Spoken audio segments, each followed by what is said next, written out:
আল্লাহ রাসূল সাল্লাল্লাহু আলাইহি ওয়াসাল্লাম বললেন, উকসিমু সালাসাতুন উকসিমু আলাইহিন্না, তিনটা বিষয়ে ব্যাপারে আমি তোমাদের সামনে কসম করে বলছি, তিনটা বিষয়ের ব্যাপারে আমি তোমাদের সামনে কসম করে বলছি, তোমাদেরকে কসম করে বলছি। উহাদ্দিসুকুম হাদিসান ফাহফাযাহু, এই তিনটা বিষয় আমি তোমাদের সামনে বর্ণনা করছি, তিনটা বিষয়কে তোমরা সংরক্ষণ করবে। মা নাকাসা মালু আবদিন মিন সাদাকাতিন, দান করলে মাল কমে না, দান করলে মাল কমে না। আল্লাহ রাসূল সাল্লাল্লাহু আলাইহি ওয়াসাল্লাম বললেন যে আমি কসম করে বলছি, দান করলে মাল কমে না। আল্লাহ রাসূল সাল্লাল্লাহু আলাইহি ওয়াসাল্লাম বা আল্লাহ তাআলা বা আমরাই যখন কোনো বিষয়ে কসম করি তখন এটার গুরুত্ব দেওয়ার জন্য কসম করি। আল্লাহ সুবহানাহু ওয়া তাআলা কোরআনের অসংখ্য জায়গায় তিনি কসম করেছেন, বিভিন্ন বিষয়ে তিনি কসম করে গুরুত্ব বুঝিয়েছেন। আল্লাহ রাসূল সাল্লাল্লাহু আলাইহি ওয়াসাল্লাম কসম করে বলতেছেন যে আমি কসম করে বলছি, দান করলে মাল কমে না। মা নাকাসা মালু আবদিন মিন সাদাকাতিন, সাদাকা করলে মাল কমে না। আল্লাহ তাআলা বিভিন্ন জায়গায় কোরআন কারীমে এই ব্যাপারে কিছু আয়াত নাজিল করেছেন যে দান করলে মাল কমে না। আল্লাহ বলছেন সূরা আল বাকারার 276 নম্বর আয়াতের মধ্যে, ইয়ামহাকুল্লাহু রিবা ওয়া ইউরবিস সাদাকা, আল্লাহ তাআলা ধ্বংস করে দেন সুদকে, নিশ্চিহ্ন করে দেন সুদকে, আর বৃদ্ধি করে দেন সাদাকাকে। এখন কথা হলো যে আমরা যদি 100 টাকা পকেট থেকে দান করি, আমরা তো দেখতেছি 100 টাকা কমে গেল। 10 টাকা যদি পকেট থেকে দান করি, দেখা গেল যে 10 টাকা কমে গেল। আল্লাহ বলছেন বেড়ে যায়, রাসূল সাল্লাল্লাহু আলাইহি ওয়াসাল্লাম কসম করে বলছেন বেড়ে যায়, আর আমরা দেখতেছি কমে যাচ্ছে। তাহলে আসলে বিষয়টা কি? বিষয়টার ব্যাখ্যা আলেম উলামাগণ করেছেন, বিদ্বান ব্যক্তিগণ করেছেন যে এই যে মাল বৃদ্ধির ব্যাপারটা, এটা 3 ভাবে হতে পারে। 3 ভাবে এই মালটাকে আল্লাহ তাআলা বৃদ্ধি করে দিবেন। 1 নাম্বার, আল্লাহ সুবহানাহু ওয়া তাআলা তাকে বারাকা দান করবেন, অফুরন্ত বারাকা তাকে দান করবেন, বরকত। 2 নম্বর পয়েন্ট হচ্ছে তার যত বালা মুসিবত দুঃখ কষ্ট ছিল এগুলো আল্লাহ তাআলা দূর করে দিবেন। আর 4 নম্বরে হচ্ছে এগুলোর সব আল্লাহ তাআলা বহুগুণে বৃদ্ধি করে দিবেন। সুবহানাল্লাহ। এই 3 ভাবে মাল বৃদ্ধি পায় দান করার পরে। এখন আপনি যদি দেখেন 100 টাকা দান করে দিয়েছেন, আর 100 টাকা কেন 700 টাকা পকেটে আসে না, 7,000 টাকা পকেটে আসে না, এটা হবে না। বরং আপনাকে চিন্তা করতে হবে ওই 3 ভাবে আল্লাহ তাআলা বারাকা দেন। আপনি দেখবেন অনেক মানুষ আছে অনেক টাকা ইনকাম করেন, কিন্তু তাদের জীবনে বারাকা না থাকার কারণে, তাদের অর্থ সম্পদে বারাকা না থাকার কারণে এত টাকা ইনকাম করার পরেও তারা ভালো চলতে পারতেছে না। মনে হচ্ছে খাই স্বভাব, আরও দরকার, এটা তাদের জন্য যথেষ্ট হচ্ছে না। তার অভাব এবং শূন্যতার মধ্যে আছে, মনের মধ্যে এক ধরনের অস্থিরতা কাজ করে, কারণ তাদের জীবনে বারাকা নাই। 1 লক্ষ টাকা বেতন পেয়েছে, এটা দিয়ে চিকিৎসার বিল, বিদ্যুৎ বিল, গ্যাস বিল, বাড়ি ভাড়া এগুলো দেওয়ার পরেও মাস শেষে আরও 10,000 টাকা হাওলাত করা লাগে বন্ধুর কাছ থেকে। আরেক লোক 20,000 টাকা, 25,000 টাকা, 30,000 টাকা বেতন পায়। এই লোকে সব কিছু খরচ করে, কিছু আল্লাহর রাস্তায় খরচ করে, আবার কিছু জমাও করে, কারণ তার মধ্যে আছে বারাকা। মাসিক বিল আসতেছে লক্ষ লক্ষ টাকা চিকিৎসা বিল, আরেক লোক অসুস্থই হয় না, আল্লাহ তাআলা তাকে সুস্থ রেখেছেন, অথবা এমন অসুস্থতা অল্প টাকায় হয়ে যায়। এগুলো হচ্ছে বারাকা। এই কারণে ওমর রাদিয়াল্লাহু তাআলা একটা দোয়া করতেন যে আল্লাহ, তুমি আমাকে যা দিয়েছো বা দিবে এগুলো তো নির্ধারিত, কিন্তু বারাকা এটা অনির্ধারিত। তুমি আমাকে বারাকা দান করো, যা তুমি দিয়েছো সেটার জন্য তুমি আমাকে কি করো, বরকত দান করো। আমরা দোয়া কুনুতের মধ্যে একটা দোয়া করি, আল্লাহুম্মা হদিনি ফীমান হাদাইত ওয়া আফিনি ফীমান আফাইত ওয়া তাওয়াল্লানি ফীমান তাওয়াল্লাইত ওয়া বারিক লি ফীমা আতাইত ওয়া বারিক লি ফীমা আতাইত। আল্লাহ, তুমি আমাকে যতটুকু দিয়েছো, তুমি আমাকে যা দিয়েছো এটার মধ্যে তুমি বরকত দান করো। এই বরকতটা আমাদের দরকার। যদি বরকত না থাকে অনেক টাকা দিয়ে আপনি কিছু করতে পারবেন না। তাহলে মূল বিষয়টা হচ্ছে বরকত। বরকত আসে এমন ব্যক্তিদের জন্য যারা আল্লাহর রাস্তায় দান করে, তাদের জন্য বরকত আসে। আর বরকত যারা আল্লাহর রাস্তায় দান করে না তাদের জন্য আসে না। এই দান করার মাধ্যমে আল্লাহ তাআলা দুঃখ কষ্ট দূর করে দেন। অনেক লোকজন দেখবেন যে টাকা পয়সা আছে, এখন তাদের টাকা পয়সা আছে ঠিকই, কিন্তু তাদের বালা মুসিবত একটার পর একটা লেগেই আছে, একটার পর একটা লেগেই আছে। টাকা আসতেছে একদিকে, যাচ্ছে আরেকদিকে, আসতেছে একদিকে, যাচ্ছে আরেকদিকে। আরেক লোকের হয়তো টাকা পয়সা দান করে, টাকা পয়সার ইনকাম নাই, ইনকাম কম, কিন্তু তার জীবনে কোনো দুঃখ কষ্ট নেই, এরকম। আরেকটা হচ্ছে সব আল্লাহ সুবহানাহু ওয়া তাআলা বাড়িয়ে দেন। কেমন বাড়িয়ে দেন? সূরা আল বাকারার মধ্যে এই আয়াতটা এসেছে, 261 নম্বর আয়াত।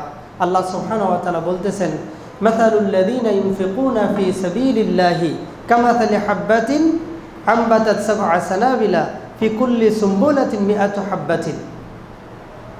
যারা আল্লাহর রাস্তায় দান করে তাদের উদাহরণ হচ্ছে এমন, যারা আল্লাহর রাস্তায় দান করে তাদের উদাহরণ হচ্ছে এমন যে একটা দানা যেটাকে বপন করা হলো আর সেটা থেকে 7টা শীষ বের হলো, এই 7টা শীষের এক একটা শীষের মধ্যে 100টা করে দানা হলো। সুবহানাল্লাহ। তাহলে সব মিলিয়ে কতগুলো হলো? 700 দানা হলো। একটা দানা থেকে 700টা দানা হলো। আল্লাহ সুবহানাহু ওয়া তাআলা এখানে থেমে যাননি, বরং আল্লাহ বলতেছেন, আল্লাহু ইউদাইফু লিমান ইয়াশা, আল্লাহ তাআলা চাইলে আরো বহু গুণে বৃদ্ধি করে দেন। সুবহানাল্লাহ। আল্লাহ তাআলা চাইলে আরো বহু গুণে বৃদ্ধি করে দেন। আপনি চিন্তা করে দেখেন, আল্লাহ সুবহানাহু ওয়া তাআলা এভাবে কি করেন? তিনি মালকে বাড়িয়ে দেন, আমরা সেটা বুঝতে পারি না হয়তো। যারা দান করেন তারা ঠিকই বুঝেন যে আল্লাহ সুবহানাহু ওয়া তাআলা কিভাবে তাকে কল্যাণের মধ্যে রেখেছেন, কিভাবে তাকে বারাকার মধ্যে রেখেছেন। তাহলে মালটা আসল বিষয় না, আসল বিষয় হচ্ছে বারাকাটা। আসল বিষয় হচ্ছে বারাকাটা। মালটা থাকে সংখ্যায়, এই সংখ্যাটা অধিক সংখ্যক হলেও এটা উপকার করতে পারে না যদি এটার মধ্যে বারাকা না থাকে। অতএব আল্লাহ তাআলার কাছ থেকে আমরা বারাকা আশা করছি। তো আল্লাহ রাসূল সাল্লাল্লাহু আলাইহি ওয়াসাল্লাম কসম করে বলতেছেন যে মাল দান করলে কমে না। যারা দান কালেকশন করে অনেক সময় দেখেন মসজিদের মাইকে ঘোষণা করে যে দান করিলে মাল কমে না। এটা হয়তো এই লাইন থেকে, এই হাদিস থেকেই হয়তো তারা এই গানটাকে, এই সঙ্গীতটাকে তারা নিয়েছেন।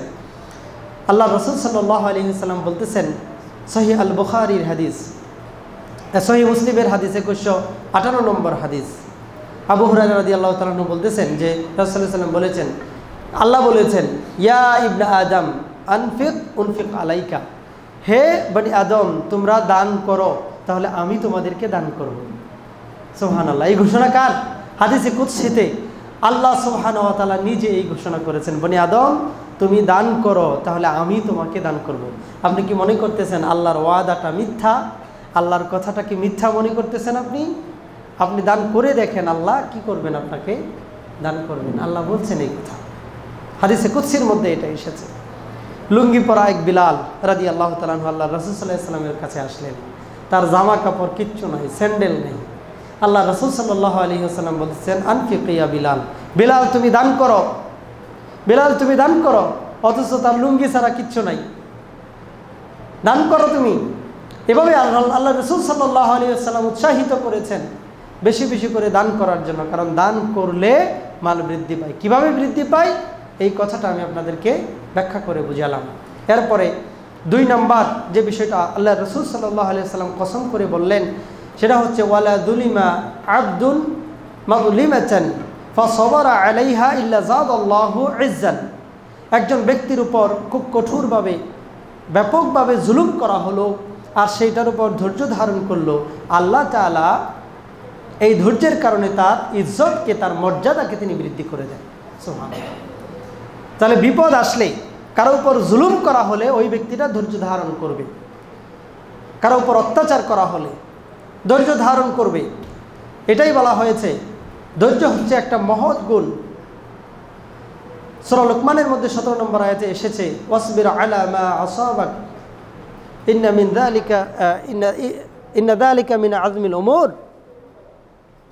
তোমার বিপদের মধ্যে তুমি ধৈর্য ধারণ করো, তোমার বিপদের মধ্যে তুমি ধৈর্য ধারণ করো, কারণ এটা হচ্ছে একটা বিরাট সাহসিকতার কাজ, এটা হচ্ছে একটা মহৎ কাজ, মহান কাজ। সবাই ধৈর্য ধারণ করতে পারে না, ধৈর্য ধরাটা সবার দ্বারা হয়ে ওঠে না। অথচ আপনি যে মার্ক দিয়ে পাশ করবেন কিয়ামতের মাঠে, যে 4টা কম্পালসারি সাবজেক্ট, এই 4টা কম্পালসারি সাবজেক্টের মধ্যে একটা হচ্ছে ধৈর্য। ওয়াল আসরি ইন্নাল ইনসানা লাফি খুসরি ইল্লা আল্লাযিনা আমানু ওয়া আমিলুস সলিহাতি ওয়া তাওয়াসাউ বিল হাক্কি ওয়া তাওয়াসাউ বিস সাবরি। আল্লাহ বলছেন যে প্রত্যেকটা মানুষ ক্ষতির মধ্যে আছে, কেবল তারা ছাড়া যেই ব্যক্তিটার মধ্যে 4টা গুণ আছে। 1 নম্বরে ঈমান, 2 নম্বরে সৎ কাজ, 3 নম্বরে হকের দিকে দাওয়াত, 4 নম্বরে ধৈর্য। এই 4 সাবজেক্টের কোনো একটা সাবজেক্টে যদি আপনি ফেল করেন তাহলে আপনি ফেল করবেন। হাদিসের মধ্যে এসেছে একজন ব্যক্তি যুদ্ধে গেল, যুদ্ধে যাওয়ার পরে লোকটা শহীদ হয়ে গেল, শহীদ অবস্থায় পেল আর কি, মৃত অবস্থায় পেল। সাহাবায়ে কেরাম বলতেছেন এই লোকটা তো জান্নাতে যাবে। আল্লাহ রাসূল সাল্লাল্লাহু আলাইহি ওয়াসাল্লাম বলেন যে না, এই লোকটা জাহান্নামে যাবে। তারা যখন কারণ জিজ্ঞেস করলো যে কেন এই লোকটা জাহান্নামে যাবে, বলতেছে এই লোকটা যখন তাকে আঘাত করা হয়েছে সেই আঘাতটাকে সহ্য করতে না পেরে নিজে স্ট্যাবিং করে নিজে ছুরি পেটের মধ্যে ঢুকিয়ে সে আত্মহত্যা করেছে। আত্মহত্যা করার কারণে সে জাহান্নামে যাবে, সে ধৈর্য ধরতে পারেনি। অন্য হাদিসের মধ্যে এসেছে যেই ব্যক্তি যেভাবে আত্মহত্যা করে আল্লাহ তাআলা সেভাবেই তাকে শাস্তি দিবেন জাহান্নাম। তো এই ব্যক্তিটা নিজে স্ট্যাবিং করে আত্মহত্যা করেছে, সে শহীদ হয় নাই, কারণ সে ধৈর্য ধরতে পারেনি। তো এই ধৈর্য অনেক সময় ঈমান, ধৈর্যের কারণে, ধৈর্যচ্যুত হওয়ার কারণে অনেক সময় ঈমানও হারা হয়ে যেতে পারে। ধৈর্যের কারণেই মানুষ পাপ থেকে বাঁচতে পারে না, ধৈর্যের অভাবে। ধৈর্যের কারণেই মানুষ পূর্ণ করতে পারে না, ধৈর্য নাই, এই কারণে মানুষ ভালো ভালো কাজগুলো করতে পারে না। অতএব ধৈর্য একটা বিরাট বড় গুণ। এত বড় গুণ আল্লাহ রাসূল সাল্লাল্লাহু আলাইহি ওয়াসাল্লাম বলেছেন, সহিহ আল বুখারীর 1469 নম্বর হাদিসের মধ্যে এটা উল্লেখ করা হয়েছে যে ওয়ামা উতিয়া আহাদুন আতাআন খায়রান ওয়া আওসাআ মিনাস সাবরি। একজন ব্যক্তিকে আল্লাহ তাআলা যত কল্যাণকর বিষয় দিয়েছেন, যত কল্যাণকর বস্তু দিয়েছেন, এর মধ্যে সবথেকে প্রশস্ত এবং সবথেকে কল্যাণকর বিষয় হচ্ছে ধৈর্য। সুবহানাল্লাহ। আল্লাহ যত মহৎ বিষয় আপনাকে দান করেছেন এর মধ্যে সবথেকে বেশি যেটা মূল্যবান সেটার নাম হচ্ছে ধৈর্য। সবথেকে বেশি কল্যাণকর যেটা সেটা হচ্ছে ধৈর্য। আমরা অল্পতে রেগে যাই, আমরা অল্পতে অধৈর্য হয়ে যাই, আমাদের কাজ করতে ভালো লাগে না, পড়ালেখা করতে ভালো লাগে না, ইবাদত করতে ভালো লাগে না, মানুষের সাথে মেজাজ খারাপ হয়ে যায়। এগুলো হচ্ছে ধৈর্য না থাকার কারণে এই ঘটনাগুলো ঘটে। তো যদি আপনার উপর জুলুম করা হয়, আপনি যদি ধৈর্য ধারণ করেন, তাহলে আল্লাহ রাসূল সাল্লাল্লাহু আলাইহি ওয়াসাল্লাম কসম করে বলছেন এর মাধ্যমে আপনার মর্যাদাকে বৃদ্ধি করে দেওয়া হবে। অতএব আপনাকে কি করতে হবে? ধৈর্য ধারণ করতে হবে।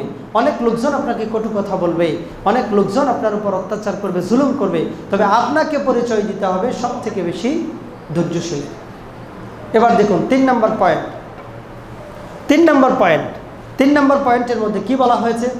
বলা হয়েছে যে ওয়ালা ফাতাহা আব্দুন বাবা মাসআলাতিন ইল্লা ফাতাহাল্লাহু আলাইহি বাবা ফাকরিন।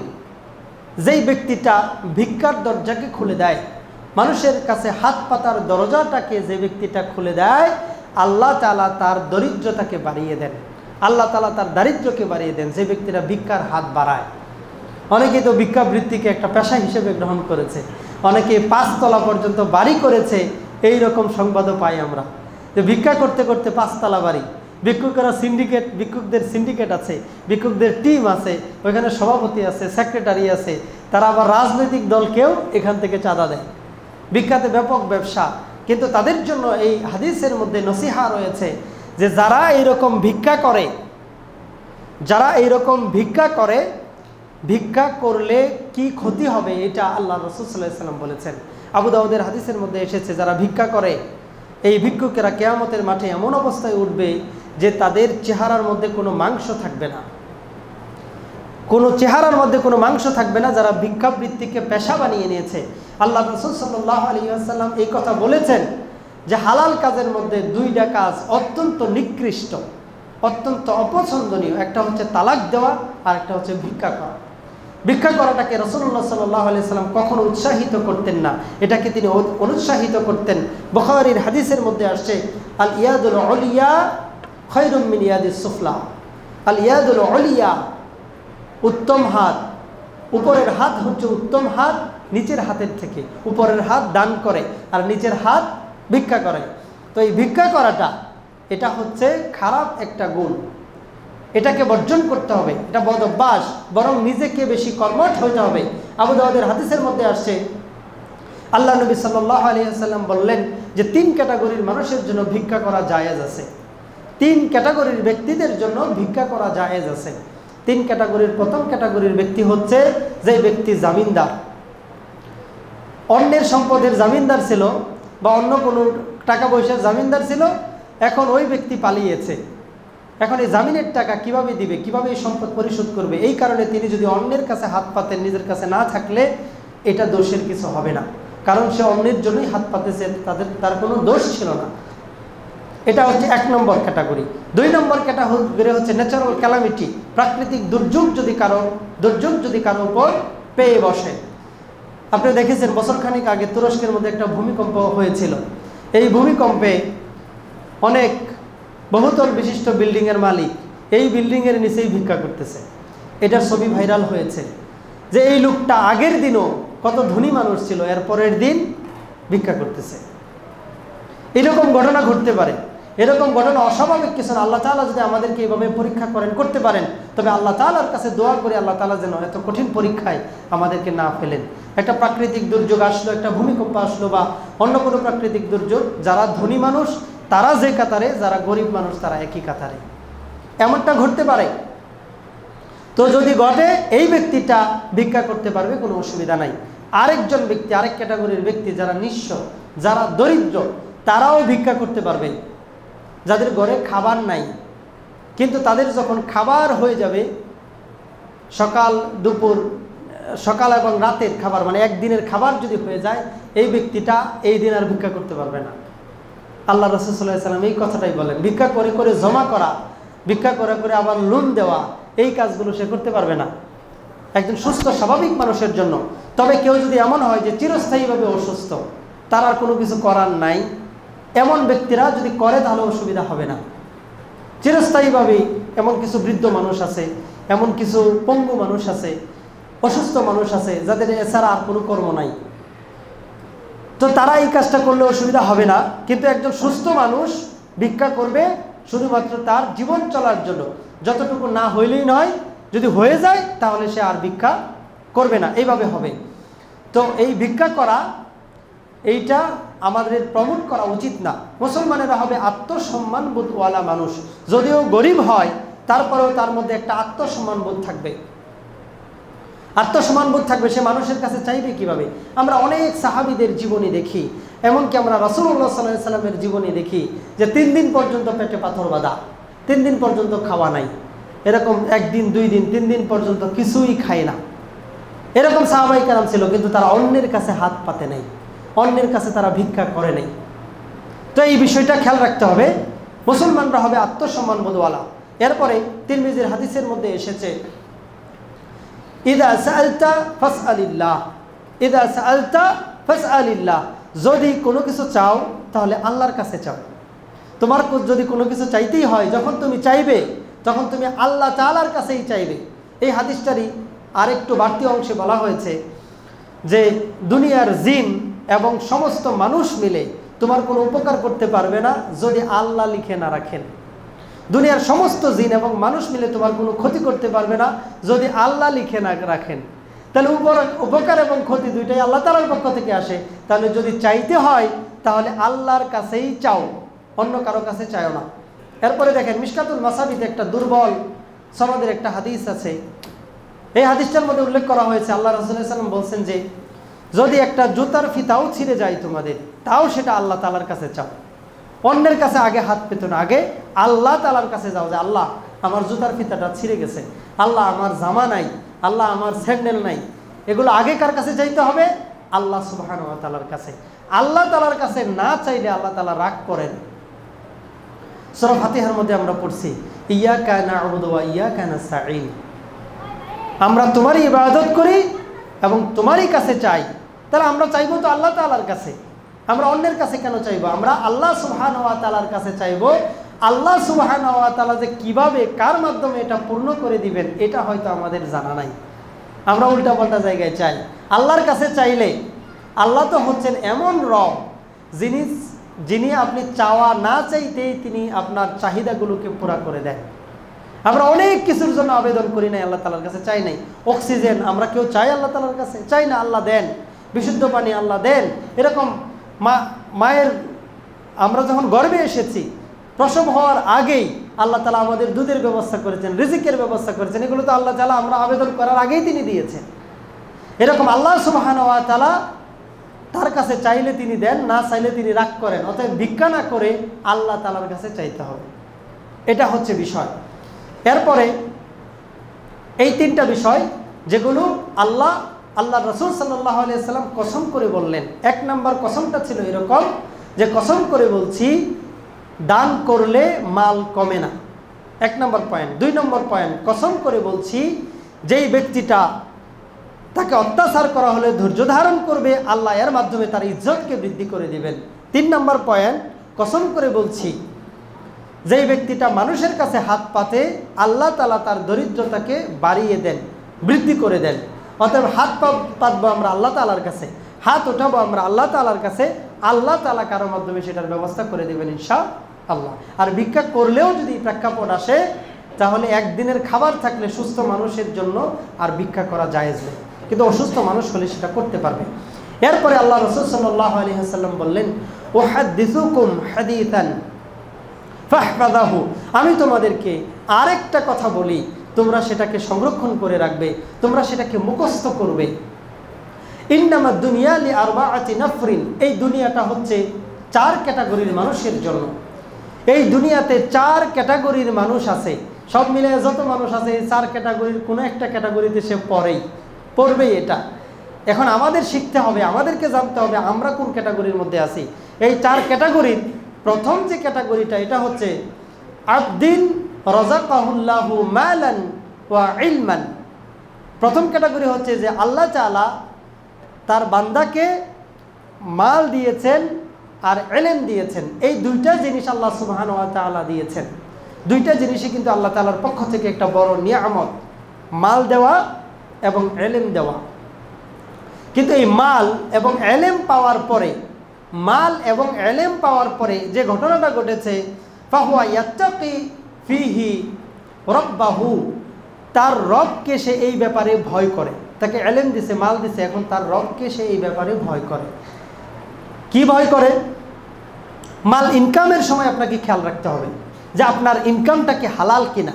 মাল ব্যয় করার সময় আপনাকে খেয়াল করতে হবে এটা কি হালাল কিনা। আপনি দেখবেন ইনকামের সময় মানুষ চিন্তা করে না যে আসলে হালাল ইনকাম হচ্ছে কিনা, অথচ আল্লাহ রাসূল সাল্লাল্লাহু আলাইহি ওয়াসাল্লাম বলেছেন, তিরমিজির 2416 নম্বর হাদিসে উল্লেখ করা হয়েছে, লা তাজুলু কদমা ইবনে আদমা ইয়াউমাল কিয়ামাতি ইনদা রাব্বিহি হাত্তা ইউসআলা আন খামসিন। 5টা প্রশ্নের উত্তর না দিয়ে কোনো আল্লাহর বান্দা, কোনো বনি আদম 5টা প্রশ্নের উত্তর না দিয়ে সে কিয়ামতের মাঠে আল্লাহর সামনে এক কদম সামনে যেতে পারবে না। তাহলে বনি আদম যেহেতু বলছে, এটার মধ্যে আমি আছি, এটার মধ্যে আপনারা সবাই আছেন। বনি আদম যেহেতু, এই প্রত্যেকটা আদম সন্তানকে এই 5টা প্রশ্নের উত্তর দিতেই হবে। 5টা প্রশ্নের সম্মুখীন সে হবেই, 5টা প্রশ্নের মুখোমুখি সে হবেই। এই 5টা প্রশ্ন কি? 5টা প্রশ্নের 1 নম্বর প্রশ্ন হচ্ছে সে তার বয়স কিভাবে ব্যয় করেছে। 2 নম্বর প্রশ্ন হচ্ছে সে তার যৌবনকাল কিভাবে ব্যয় করেছে। 3 নম্বর প্রশ্ন হচ্ছে সে তার মাল কোন পথে উপার্জন করেছে। 3 নম্বর সে তার মাল কোন পথে ব্যয় করেছে। 4 নম্বর কোন পথে ব্যয় করেছে।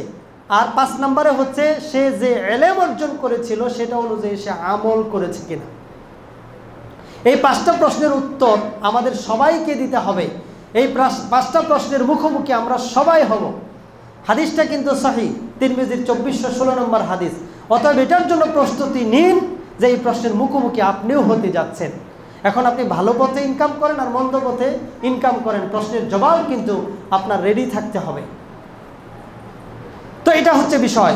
তো বলতেছে যে সে আল্লাহ তাআলাকে জানে, আল্লাহ যে ফাহুয়া ইয়াত্তাকি ফিহি রাব্বাহু, সে এই ব্যাপারে আল্লাহকে ভয় করে, সম্পদ উপার্জনের ব্যাপারে এবং সম্পদ ব্যয় করার ব্যাপারে সে আল্লাহকে ভয় করে। দেখুন, সম্পদ উপার্জন করা এটা আল্লাহ তাআলার নির্দেশ, এটা আল্লাহ তাআলার হুকুম। সূরা জুমার মধ্যে 10 নম্বর আয়াতে আল্লাহ বলছেন, ফাইদা কুদিয়াতিস সালাতু ফান্তাশিরু ফিল আরদি ওয়াবতাগু মিন ফাদলিল্লাহ। যখন তোমাদের সালাত শেষ হয়ে যায় তখন তোমরা জমিনে আল্লাহর রিজিক তালাশ করার জন্য ছড়িয়ে পড়ো। তার মানে আল্লাহর দেওয়ার রিজিক তালাশ করাটা এটা আল্লাহ তাআলারই নির্দেশ। তাহলে আল্লাহ তাআলার নির্দেশ পালন করা হচ্ছে ইবাদত। দেখতে হবে ইনকামের জন্য দুইটা রাস্তা আছে, একটা রাস্তা হালাল, একটা রাস্তা হারাম। প্রত্যেকটা ইনকামের জন্য দুইটা রাস্তা, একটা হচ্ছে হালাল, একটা হচ্ছে হারাম। তো এই হালাল রাস্তায় আপনি যদি ইনকাম করেন তাহলে এটা হচ্ছে ইবাদত। এবং এই সম্পদ আপনি যত জায়গায় ব্যয় করবেন, আপনি নিজে খাবেন, আপনার সন্তানকে খাওয়াবেন, আপনার বউকে খাওয়াবেন, আপনার মা বাবাকে দিবেন, আপনি মিসকিনকে দিবেন, দরিদ্রকে দিবেন, আল্লাহর রাস্তায় ব্যয় করবেন, মসজিদ মাদ্রাসায় দান করবেন, যত জায়গায় আপনি দান করবেন এই প্রত্যেকটা ইবাদত হিসেবে গণ্য হবে। সুবহানাল্লাহ।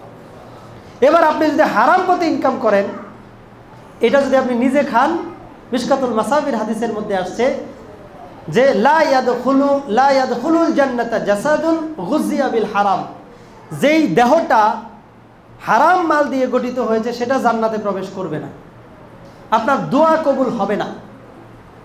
আর আপনার সন্তান সন্ততিকে কি আপনি হারাম খাওয়াবেন? আমি দেখছি এরকম যে মা বাবা হজ করে আসছে, সন্তানের ইনকাম হারাম, আপনি কি আপনার হাজি মা বাবাকে আপনার হারাম ইনকাম খাওয়াবেন? আপনি কি আপনার সন্তানের দেহ, আপনার স্ত্রীর দেহ হারাম টাকায় গড়তে চান? অতএব ইনকামের ব্যাপারে সাবধান থাকতে হবে, এটা হচ্ছে বিষয়। আর যদি আপনি হালাল পথে ইনকাম করেন তাহলে ইনকাম করাটাও ইবাদত, এটার পিছনে আপনি যত শ্রম দিচ্ছেন, যত মেধা দিচ্ছেন, যত অর্থ বিনিয়োগ করতেন সব ইবাদত, আবার যত খরচ করতেছেন সব ইবাদত। আর হারামটা যদি আপনি আল্লাহর রাস্তাতেও ব্যয় করে সওয়াবের আশা করেন এতেও গুনাহ হয়, এটাও কবিরা গুনাহ। আপনার হারাম মালটা এটা যদি আপনি আল্লাহর রাস্তাতেও ব্যয় করেন এটাতেও গুনাহ হবে, সওয়াবের আশা আপনি করতে পারবেন না। অতএব এটা অত্যন্ত ভয়ঙ্কর। তাহলে মাল ইনকামের ব্যাপারে, মালের ব্যাপারে আমাদের আল্লাহকে ভয় করতে হবে, এলেমের ব্যাপারে আল্লাহ তাআলাকে ভয় করতে হবে। যে এলেম আমি অর্জন করেছি এই এলেম অনুযায়ী আমল আমি করি কিনা। মনে করে লোকজন যে মাদ্রাসার হুজুর, ইমাম, খতিব, ছাত্র যারা আছে এরাই আমল করবে, আমাদের আমল করার দরকার নাই। এই যে আমি আজকে হাদিসটা আপনাদেরকে বললাম, আপনারা মাদ্রাসায় পড়েন আর না পড়েন, এখানে তো হাদিসটা আপনারা শুনে গেলেন, এখন যদি এটার উপর আমল না করেন এই দায়ভার তো আপনাদের। এটার উপর আমল করেছেন কিনা জানার পরে এটাই তো আল্লাহ তাআলা প্রশ্ন করবেন। অতএব এই বিষয়টা খেয়াল রাখতে হবে। এরপরে বলা হয়েছে যে ওয়ায়াসিলা ফিহি রাহিমাহু, এবং এইটার মাধ্যমে সে আত্মীয়তার সম্পর্ককে রক্ষা করে। এই যে মাল দিয়েছেন আল্লাহ তাআলা, এই যে ইলম দিয়েছেন, এইটার মাধ্যমে সে কি করে? আত্মীয়তার সম্পর্ককে রক্ষা করে। এই জিনিসটা খুব জরুরি, মাল দিয়ে এবং ইলম দিয়ে আত্মীয়তার সম্পর্ক রক্ষা করা। বুখারীর হাদিসের মধ্যে আসছে লা ইয়াদখুলুল জান্নাতা কাতিউন, আত্মীয়তার সম্পর্ক ছিন্নকারী জান্নাতের মধ্যে প্রবেশ করবে না। তো অনেক মানুষকে আমি দেখেছি বিদ্যা অর্জন করেছে, বিরাট বড় ডিগ্রিধারী, এখন সে এমন কূটকৌশল অবলম্বন করে বাবার একটা সিগনেচার নকল করার যত অবৈধ চিন্তা এবং শয়তানি চিন্তা সব তার মাথার মধ্যে বর করেছে। এরকমও লোক আছে, দেখবেন আপনাদের আশেপাশেও এরকম লোক থাকতে পারে যে বাবার সম্পদ সব নিয়ে নিছে, তার আল্লাহ তাআলা তাকে একটু মেধা দিয়েছে, এই মেধা দিয়ে সেই শয়তানি কাজটা করেছে। অথচ এটা দিয়ে উচিত ছিল সে আরও ভালো ভালো কাজগুলো করবে। তাদের কপালে বিপদ আছে, তারা হচ্ছে সব থেকে নিকৃষ্ট মানুষ। এটা দিয়ে স্যার ভালো কাজ করার কথা ছিল, আত্মীয়দেরকে হক বুঝিয়ে বুঝিয়ে দেওয়ার দরকার ছিল। সব ব্যাপারে এলেম কালাম আছে, সব ব্যাপারে জ্ঞান আছে, কিন্তু আত্মীয়দেরকে যে হক দিতে হবে এই ব্যাপারে কোনো জ্ঞান নেই, এই ব্যাপারে তার এলেম নাই, তার বুঝেই আসে না জিনিসটা। কথা বুঝছেন তো? ইয়াসিলু ফিহি রাহিমাহু, কি করবে সে? এই সম্পদ দ্বারা, এলেম দ্বারা আত্মীয়তার সম্পর্ককে রক্ষা করবে। বুখারীর বর্ণনার মধ্যে এসেছে 5985 নম্বর হাদিসে এটা এসেছে, আল্লাহ রাসূল সাল্লাল্লাহু আলাইহি ওয়াসাল্লাম বলতেছেন যে কেউ যদি চায় তার রিজিক বৃদ্ধি পাক, কেউ যদি চায় মান সাররাহু আইয়ুমসাতা রিজকাহু, কেউ যদি চায় যে তার রিজিক বৃদ্ধি পাক, কেউ যদি চায় যে তার আয়ু বৃদ্ধি পাক, তাহলে সে যেন নিকট আত্মীয়দেরকে বেশি বেশি করে দান করে। সুবহানাল্লাহ, সে যেন আত্মীয়তার সম্পর্ককে রক্ষা করে। হাদিসের মধ্যে আসছে, সহিহ মুসলিমের হাদিসের মধ্যে আসছে যে তুমি একটা টাকা দান করো আল্লাহর রাস্তায়, একটা টাকা দান করো তুমি দাস মুক্তির জন্য, একটা টাকা দান করো তুমি মিসকিনকে, আর একটা টাকা দান করো তুমি তোমার পরিবার পরিজন আর আত্মীয় স্বজনের পিছনে। তাহলে যেটা তুমি তোমার পরিবার পরিজন আর আত্মীয় স্বজনের পিছনে দান করলে এটা হচ্ছে সর্বোত্তম দান। সুবহানাল্লাহ। আত্মীয়দেরকে দান করলে ডবল নেকি হয়। তাহলে বোঝা গেল যে ধন এবং মাল এবং জ্ঞান দিলে তার কাছে দাবিটা হচ্ছে সে এটা দ্বারা হক আদায় করবে আত্মীয় স্বজনের। 3 নম্বর বিষয় হচ্ছে ওয়ায়ালামু লিল্লাহি ফিহি হাক্কাহু, যে ইলম এবং মাল দান করলে সে আল্লাহর হক কি এটা সে জানে। আল্লাহর হক কি? আল্লাহর হক বুঝে না কারা? আল্লাহর হক বুঝে না পুঁজিবাদীরা, ক্যাপিটালিস্ট যারা মনে করে, ক্যাপিটালিজমে যারা বিশ্বাস করে আর কি। বিশেষ করে বর্তমান বিশ্বের বেশিরভাগ দেশের অর্থনীতি হচ্ছে ক্যাপিটালিজমে বিশ্বাস করে, ক্যাপিটালিস্ট। তারা মনে করে ইনকাম যেমনি খুশি তেমনি করো, আমার টাকা চাই, আমার টাকা দরকার, আর মানুষ আমার দ্বারা উপকৃত হোক বা না হোক। এটা হচ্ছে যারা ক্যাপিটালিস্ট তাদের চিন্তা। এই কারণে তারা যে ব্যবসা করে, এই ব্যবসার মাধ্যমে লোকজন কি ক্ষতিগ্রস্ত হচ্ছে কিনা এটা তাদের দেখার দরকার নাই, তাদের টাকা আসতেছে কিনা এটা হচ্ছে মেন বিষয়। যে মদের ব্যবসা করে সে জানে যে মদ বিক্রি করলে কিছু মানুষ নেশাগ্রস্ত হবে, এরা সমাজের ক্ষতি করবে, সমাজের বোঝা হবে, তারপরেও সে মদের ব্যবসা করে। কেন করে? তার টাকা দরকার, তার নিজের টাকা দরকার। কিন্তু একজন মুসলমান কখনো এইভাবে চিন্তা করবে না। মুসলমান চিন্তা করবে যে আমি যেটা পণ্যটা বিক্রি করতেছি, যেটা উৎপাদন করতেছি, এটার দ্বারা অন্যের উপকার কি সমান সমান হচ্ছে কিনা, এই জিনিসটা সে খেয়াল করবে। এটা হচ্ছে মুসলমানদের প্রকৃতি, মুসলমানদের স্বভাব। আল্লাহ তাআলা সূরা আলে ইমরানের মধ্যে 110 নম্বর আয়াতে বলছেন, কুনতুম খায়রা উম্মাতিন উখরিজাত লিন-নাস, তোমরাই হচ্ছে সর্বোত্তম জাতি, মানব জাতির কল্যাণের জন্যই তোমাদেরকে পাঠানো হয়েছে, মানব জাতির কল্যাণের জন্যই তোমাদেরকে সৃষ্টি করা হয়েছে। ধরুন যে আপনি একটা পণ্য বিক্রি করবেন, পণ্য বিক্রি করার আগে চিন্তা করতে হবে এই পণ্যটা বিক্রি করলে আমি লাভবান হব, আমার যে ভাই কিনতেছে ওই ভাইও কি লাভবান হবে কিনা এটা দেখতে হবে। আপনি কাপড় বিক্রি করছেন, সেরা কাপড়, এটা ইসলাম অ্যালাউ করে না। আপনি যখন 10 টাকার উপকার পাচ্ছেন, ওকেও 10 টাকার উপকার আপনাকে এনশিওর করতে হবে, নিশ্চিত করতে হবে। এটা হচ্ছে ইসলামী অর্থনীতি। আবার যেটা হচ্ছে সাম্যবাদের অর্থনীতি, সাম্যবাদের অর্থনীতি হচ্ছে সবাই মিলে কামাই করবে, বন্টন করবে সমানভাবে। তো এখানে পটেনশিয়ালিটি যার বেশি ওই ব্যক্তিটা ঠকে যায়, কারণ কর্মক্ষমতা এক একজনের এক এক রকম। কেউ হয়তো অলস, কেউ হয়তো বেশি কর্মক্ষম। এখন সবাই সমানভাবে সবাই পরিশ্রম করবে, মাল বন্টনের সময় সবাইকে সমানভাবে দিবে। এটা হচ্ছে সাম্যবাদীদের অর্থনীতি। এই দুইটাই নাজায়েজ, দুইটাই হারাম। ইসলামী অর্থনীতি বলে সমস্ত অর্থের মালিক হচ্ছে আল্লাহ সুবহানাহু ওয়া তাআলা। কারণ আল্লাহ সুবহানাহু ওয়া তাআলা ছাড়া আমরা কোনো কিছু উৎপাদন করতে পারি না। আমাদের ফেরেশতাদের, সমস্ত জিনদের, সমস্ত বিজ্ঞানী টিজ্ঞানী যা আছে সবাইকে যদি একত্রিত করেন, একটা বীজকে ফাটিয়ে অঙ্কুরিত করার ক্ষমতা আল্লাহ ছাড়া আর কারো নাই, কোনো মাখলুকের নাই। এই সেন্সটা আপনার মাথার মধ্যে কাজ করতে হবে। যে ধানের বীজ থেকে ধান হয়, যে আমের বীজ থেকে, আটি থেকে আম গাছ হয়, এই আটিটা, এই বীজটা কে অঙ্কুরিত করে? আপনি কি এটা চিন্তা করেছেন? আল্লাহ সুবহানাহু ওয়া তাআলা ছাড়া অঙ্কুরিত করার মতো আর কেউ নাই। অতএব আমরা যত খাবার দাবার, যত অর্থনীতি, যা কিছু উপার্জন করি না কেন, সব কিছুর মালিক হচ্ছেন মূলত আল্লাহ ছাড়া। এছাড়া আল্লাহ বলছেন, ইন্নাল্লাহা ইশতারা মিনাল মুমিনিনা আনফুসাহুম ওয়া আমওয়ালাহুম বিআন্না লাহুমুল জান্নাহ, নিশ্চয়ই আল্লাহ তাআলা মুমিনদের জান এবং মাল জান্নাতের বিনিময়ে কিনে নিয়েছেন।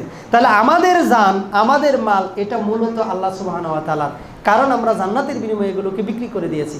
তাহলে ইসলামী অর্থনীতির ক্ষেত্রে এই বিষয়টা খেয়াল রাখবে যে এখানে কি হক রয়েছে আল্লাহ তাআলার। এখন আল্লাহ বলতেছেন যাকাত দাও, আল্লাহ বলছেন মিসকিনদেরকে দাও, আল্লাহ বলছেন সাইলদেরকে দাও, আল্লাহ বলছেন মা বাবার দেখাশোনা করো, আল্লাহ বলছেন স্ত্রী সন্তানের দেখাশোনা করো, আল্লাহ বলছেন প্রতিবেশীদের হক আদায় করো, আল্লাহ বলছেন যে আল্লাহর রাস্তায় দান করো। এই কারণে আমরা দান করব, কারণ মূলত সম্পদের মালিক হচ্ছেন আল্লাহ সুবহানাহু ওয়া তাআলা। তাহলে এই তিনটা কাজ যারা করে, এই তিনটা কাজ যারা করে, ফাহাদা বিআফদালিল মানাজিল, এই ব্যক্তিটা হচ্ছে সর্বোচ্চ মঞ্জিলের মধ্যে আছে, the highest position, the highest rank, সে সর্বোচ্চ র্যাঙ্কের মধ্যে আছে। মর্যাদার দিক থেকে ওই ব্যক্তিটা হচ্ছে সবথেকে বেশি মর্যাদার অধিকারী। আরেক ব্যক্তি আছে, রাযাকাহুল্লাহু ইলমান ওয়া লাম ইয়ারযুকহু মালান, আল্লাহ তাকে ইলম দিয়েছেন কিন্তু মাল দেন নাই। আল্লাহ তাকে ইলম দিয়েছেন কিন্তু মাল দেননি। কিন্তু ওই ব্যক্তিটার নিয়ত আছে, যদি আল্লাহ তাআলা মাল দিতেন তাহলে আমি আগের ব্যক্তিটার মতো উত্তম উত্তম কাজ করতাম, অনেক সুন্দর সুন্দর কাজ আমি করতাম। আমি আমি সুন্দর সুন্দর কাজ করে দেখাই দিতাম যদি আমার টাকা পয়সা থাকতো। তার শুধু নিয়তটা আছে কিন্তু মাল নাই, তার এলেম আছে কিন্তু ধন সম্পদ নাই। এই ব্যক্তিটা তার নিয়তের কারণে আগের ব্যক্তিটা যে পরিমাণ সব কামাইছে একই পরিমাণ সব পাবে। তাহলে আমাদের আফসোস করার কিছু নেই, দুঃখ করার কিছু নেই, শুধু ভালো ভালো কাজের নিয়ত করেন যে আল্লাহ যদি টাকা দেয় আমি এই ভালো কাজটা করব, আল্লাহ যদি আমাকে সম্পদ দেন আমি এই ভালো কাজটা করব। এরকম নিয়তও যদি আপনি করেন তাহলে যে ব্যক্তিটা টাকা দান করে যত সব পাইলো আপনি টাকা দান না করে ওই পরিমাণ সব পাবেন। কথাটা আল্লাহ রাসূল সাল্লাল্লাহু আলাইহি ওয়াসাল্লাম বলেছেন। এবার তৃতীয় ক্যাটাগরির ব্যক্তি, আল্লাহ তাআলা তাকে মাল দিয়েছে কিন্তু ইলম দেন নাই। টাকা পয়সা আছে, কেউ হয়তো পৈতৃক সূত্রে পেয়ে গেছে, কেউ হয়তো অন্য কোনোভাবে মারিংকানি করে কোনোভাবে তার সম্পদ হয়ে গেছে, সে উপার্জনের সঠিক পন্থাও জানে না, এটাকে কিভাবে ব্যয় করতে হবে এটাও সে বুঝে না। এরকম যদি হয়, মাল আছে কিন্তু মালটাকে সঠিকভাবে সে ব্যয় করতে পারে না, কাজে লাগাতে পারে না, এই ব্যক্তিটা হচ্ছে সবথেকে নিকৃষ্ট মানুষ। সবথেকে নিকৃষ্ট মানুষ। দেখবেন যে আপনার সমাজের মধ্যে এরকম অনেক ব্যক্তিরা আছে যাদের ইনকামটা হালাল কিন্তু ব্যয় করে খারাপ পথে। সে কোন পথে ব্যয় করতে হবে এটাও সে জানে না। অনেকে আছে সম্পদ শুধু শুধু জমা করে রাখে, এটার দ্বারা সে উপকার নিতে জানে না। সম্পদের উপকার কিভাবে নিতে পারেন আপনি? আয়েশা রাদিয়াল্লাহু তাআলা আনহাকে বলছেন, যা খাও এটা তোমার, যা ব্যবহার করো এটা তোমার, পোশাক আশাক পরিধান করো, আর যেটা আল্লাহর রাস্তায় দান করো এটা তোমার, আর বাকিটার জন্য ওয়ারিশ রেডি করা আছে। আপনি খালি মরেই দেখেন না, আপনি মারা যাবেন, সম্পদের মালিক আরেকজন অটু হয়ে যাবে। এই সম্পদের মালিকানা খালি থাকবে না, এমন না যে এটার কোনো মালিক নাই, এরকম হবে না। ওয়ারিশ ঠিক করা আছে, আপনি মারা গেলেই সে এটার মালিক হয়ে যাবে। তাহলে বুদ্ধিমানের মতো কাজ করতে হবে, আমাদেরকে বুদ্ধিমান হতে হবে। এখন আল্লাহ তাআলা মাল দিছে কিন্তু এটা সে সঠিক রাস্তায় খরচ করতে পারে না। এই হচ্ছে বি আখবাসিল মানাজিল। এই ব্যক্তিটা হচ্ছে সবথেকে নিকৃষ্ট মানুষ আল্লাহ তাআলার দৃষ্টিতে। আবার আরেক ক্যাটাগরির ব্যক্তি, যেই ক্যাটাগরির ব্যক্তিটার আল্লাহ তাআলা মালও দেয় নাই আবার ইলমও দেয় নাই, কিন্তু তার নিয়ত আছে যদি আমি মাল পাইতাম, যদি আমার টাকা পয়সা থাকতো তাহলে আমি একটা সিনেমা হল বানাইতাম, যদি আমার টাকা পয়সা থাকতো তাহলে একটা মদের দোকান দিতাম, যদি আমার টাকা পয়সা থাকতো তাহলে এখানে যাত্রা গান, পালা গান ইত্যাদির আয়োজন করতাম, সার্কাসের আয়োজন করতাম। তার নিয়তটা শুধু এরকম, কিন্তু তার মাল নাই। তো নিয়তটা খারাপ থাকার কারণে ওই যে ব্যক্তিকে মাল দেওয়া হয়েছে, ইলম দেওয়া হয়েছিল, ইলম দেয় নাই, সে খারাপ পথে ব্যয় করে যে পরিমাণ যেভাবে গুনাহ কামাইছে, ওর মালও নাই ইলমও নাই, সে একই পরিমাণ গুনাহ কামাচ্ছে, শুধু নিয়তটা খারাপ হওয়ার কারণে। ইন্নামাল আমালু বিন্নিয়াত, প্রত্যেকটা আমল তার নিয়তের উপর নির্ভর করে। তো কেউ যদি এরকম খারাপ খারাপ নিয়ত করে, খারাপ খারাপ প্ল্যান করে, তাহলে সে ওই পরিমাণ গুনাহ পাবে যে পরিমাণ প্ল্যান সে করে, যেই পরিমাণ নিয়ত সে করে, যে টাকা হইলেই আমি এটা করতাম খারাপ কাজটা। অতএব আমরা টাকা পয়সা না থাকলেও কিন্তু সব কামাতে পারি, আবার টাকা পয়সা থাকলে কার্পণ্য করার সুযোগ নাই। যেভাবে পারেন, যতটুকু পারেন ইনশাআল্লাহ আল্লাহর রাস্তায় ব্যয় করা, আত্মীয় স্বজনকে দেওয়া, এই বিষয়গুলোর প্রতি আমাদের কি করতে হবে? যত্নশীল হতে হবে। আমি শুধু একটু হাইলাইট করে শেষ করছি। তিনটা বিষয় আল্লাহ রাসূল সাল্লাল্লাহু আলাইহি ওয়াসাল্লাম কসম করেছেন।